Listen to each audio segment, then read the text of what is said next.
अस्सलाम वालेकुम। मैं आपको सुना रही हूँ इंस्पेक्टर नवाज़ ख़ान की एक क्राइम स्टोरी जिसका नाम है लड़की, चोर और सिपाही।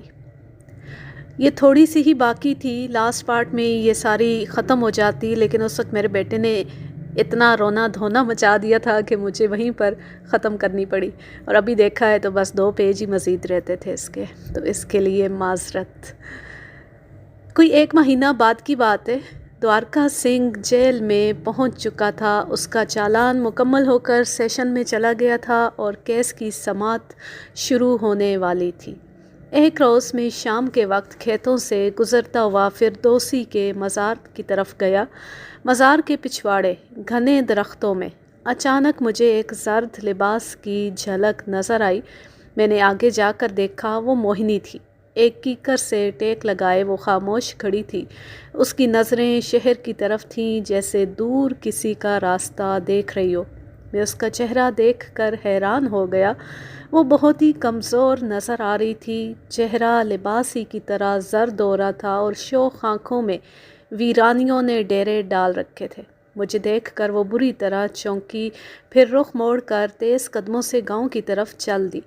मोहिनी, मैंने तहकमाना लहजे में आवाज़ देकर उसे रोका।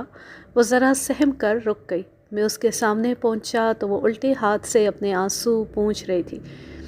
मैंने कहा, मोहिनी, मुझे मालूम है तुझे द्वारका सिंह की गिरफ्तारी का दुख है।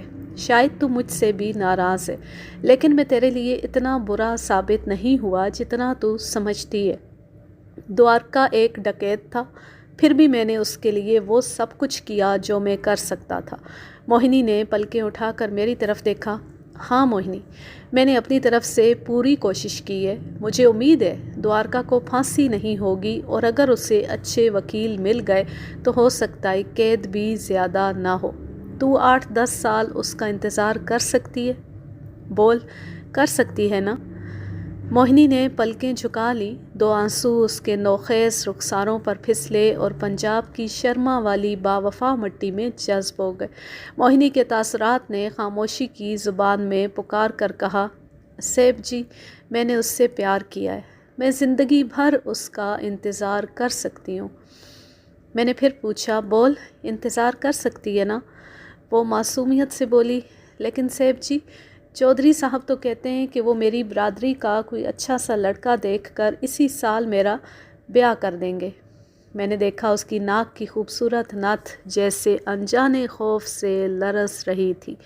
यही लर्जिश उसकी रस भरी आवाज़ में भी थी। मैंने पूरे यकीन और एतमाद के साथ कहा, मोहिनी, ये मामला तू मुझ पर छोड़ दे। मैं चौधरी मुराद से बात कर लूँगा। वो कभी तुझे शादी पर मजबूर नहीं करेगा, और जब तक तू अपनी मर्ज़ी से ब्याह नहीं कर लेती तुझे हवेली से भी नहीं निकालेगा। मोहिनी ने नज़र भर कर मेरी तरफ देखा। उसके आंसुओं में एहसान मंदी की झलक भी थी। शायद वो कुछ कहना चाहती थी, लेकिन उससे अल्फाज नहीं सूझ रहे थे।